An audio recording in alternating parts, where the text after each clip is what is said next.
सोस्के eigen, bleach का वो antagonist जो मेरा ऑल टाइम फेवरेट एंटागनिस्ट है। अगर सोल सोसाइटी में एक बंदा पैदा हो रहा है तो वहाँ से लेकर उस बंदे के मरने तक सब सोस्के आइजन के प्लान का ही एक पार्ट है। जी हाँ, तो आज की वीडियो में हम बात करने जाएंगे ऐसे ही एक और इंसान के बारे में जो कि है किसी और एनिमे से। तो अब थंबनेल देखकर तुम लोगों को पता चल ही गया होगा कि मैं किस बंदे के बारे में बात कर रहा हूँ। तो चलिए हम हमारी वीडियो शुरू करते हैं। कोन्निचिवा ओताकुस, तो क्या हाल चाल सबके। अब जैसे कि तुम लोगों ने इंट्रो में देख ही लिया है कि आज की वीडियो में हम किस टॉपिक के बारे में बात करने वाले हैं, एंड वो कैरेक्टर जिसके बारे में हम बात करने वाले हैं उस कैरेक्टर का नाम है केंजाकू। तो अब काफ़ी सारे लोग सोच रहे होंगे कि आइजन एक इतना ही नेक्स्ट लेवल एंटागनिस्ट है, एंड मैं किस पॉइंट को लेके जो हमारा केंजाकू है उसे आइजन के लेवल का बता रहा हूँ। तो थोड़ा सा वेट करो एंड वीडियो को देखो, आगे चल के मैं बताऊंगा तुम्हें कुछ पॉइंट्स जिनको लेके मुझे ऐसा फील होता है कि जो हमारा केंजाकू है वो कह सकते हैं हम कि न्यू जेन के आइजन की तरह बन सकता है। नॉट एग्जैक्टली बट उसकी सिर्फ तरह बन सकता है। तो चलो फिर आज की वीडियो में हम ऐसे ही कुछ एक दो पॉइंट्स के बारे में बात करने वाले हैं जिन पॉइंट्स को देख के शायद तुम लोग भी ये कहो कि हाँ, जो हमारा केंजाकू है वो हमारे न्यू जेन एनिमे का आइजन बन सकता है। तो अभी तक जितना भी जुजुत्सु काइसेन हमारा चल रहा है उसमें जितना भी कुछ हो रहा है वो सब देख के सभी लोगों को शायद ऐसा लगता हो कि जो हमारा सुकुना है वो सबसे ज़्यादा स्ट्रॉन्गेस्ट सॉर्सरर है, जो कि सच भी है, बट वो बंदा मेन विलन नहीं है। अब ये बात सुन के काफ़ी सारे लोगों को लगेगा कि ये तो ऑब्वियस सी बात है, बट वो भले ही कितना भी स्ट्रांग हो वो बंदा केंजाकू के प्लान का पार्ट है। इसका मतलब ज़रूरी नहीं है कि सिर्फ यूजी इटाडोरी ही सुकुना को मार सकता है। यहाँ पे कुछ पॉइंट या कुछ परसेंट चांसेस इस चीज़ के भी हैं कि शायद केंजाकू किसी तरह से सुकुना को मार दे। क्योंकि जैसे कि हम सभी लोग जानते हैं कि जो इटाडोरी की मॉम थी उनके अंदर केंजाकू था, एंड इटाडोरी का जो पैदा होना है वो केंजाकू के प्लान का ही एक पार्ट है। तो केंजाकू ने इटाडोरी को जब बर्थ दिया था तो वो उसका मेन मोटिव यही था कि उसको सुकुना के लिए एक वेसल प्रिपेयर करना था, एंड वो वेसल के रूप में उसने बनाया यूजी इटाडोरी को।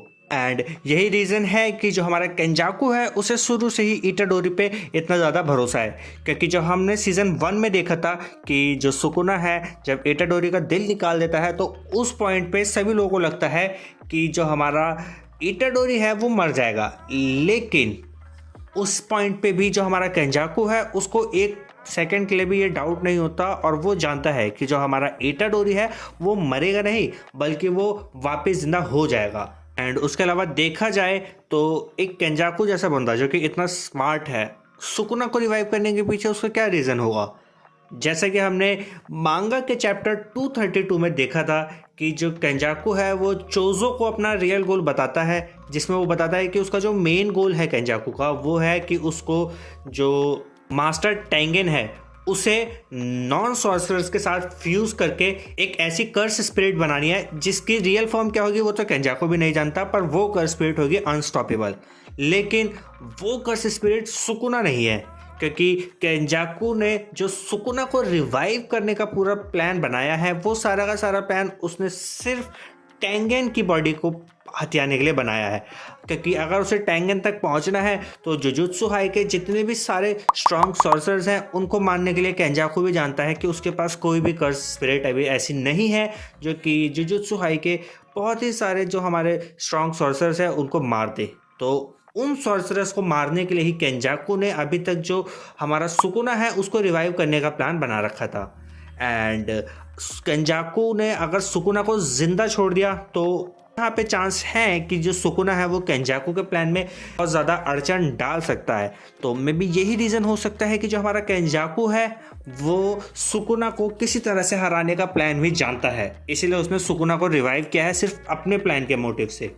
एंड इन सब के बाद तुम्हें इतना तो मालूम पड़ ही गया होगा कि अभी तक जुजुत्सु काइसेन में जितनी भी चीज़ें हो रही हैं उसमें से मोस्टली चीज़ें जो है ऑलमोस्ट 99% चीज़ें कह सकते हो तुम कि वो सारी केंजाकू के प्लान के अकॉर्डिंग ही चल रही है। क्योंकि अभी तक एक भी बार ऐसा सीन नहीं आया जिस सीन को देख के हमें लगता हो कि वो चीज़ केंजाकू के प्लान के हिसाब से नहीं चल रही एंड केंजाकू उस चीज़ को लेके बहुत ज़्यादा गुस्सा हुआ हो। अभी तक केंजाकू हमेशा काम रहा है एंड कोई भी सिचुएशन हो वो अकॉर्डिंग टू हिज प्लान ही चल रही है। एंड यही एक रीज़न है कि मैं केंजाकू को हमारे न्यू जेन एनिमे का जो है वो आइजन बता रहा हूँ, क्योंकि जैसे कि हमने ब्लीच में देखा था, जो आइजन है वो सोल सोसाइटी में हो रहे सारे इंसिडेंट्स उसके प्लान का ही एक पार्ट होते हैं।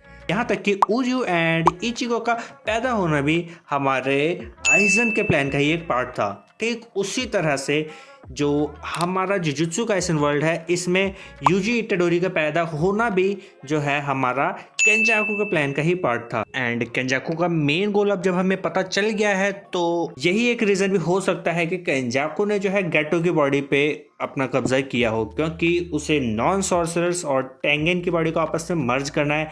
तो उस चीज़ के लिए गेटो की पावर्स जो हैं वो बहुत ही ज़्यादा फ़ायदेमंद हो सकती है केंजाकू के लिए। तो यही सब था आज की वीडियो में एंड यही एक दो छोटे छोटे से पॉइंट थे जिनको देख के मुझे लगता है कि शायद से जो केंजाकू है हमारा वो ही हमारे न्यू जेन का आइजन बन सकता है।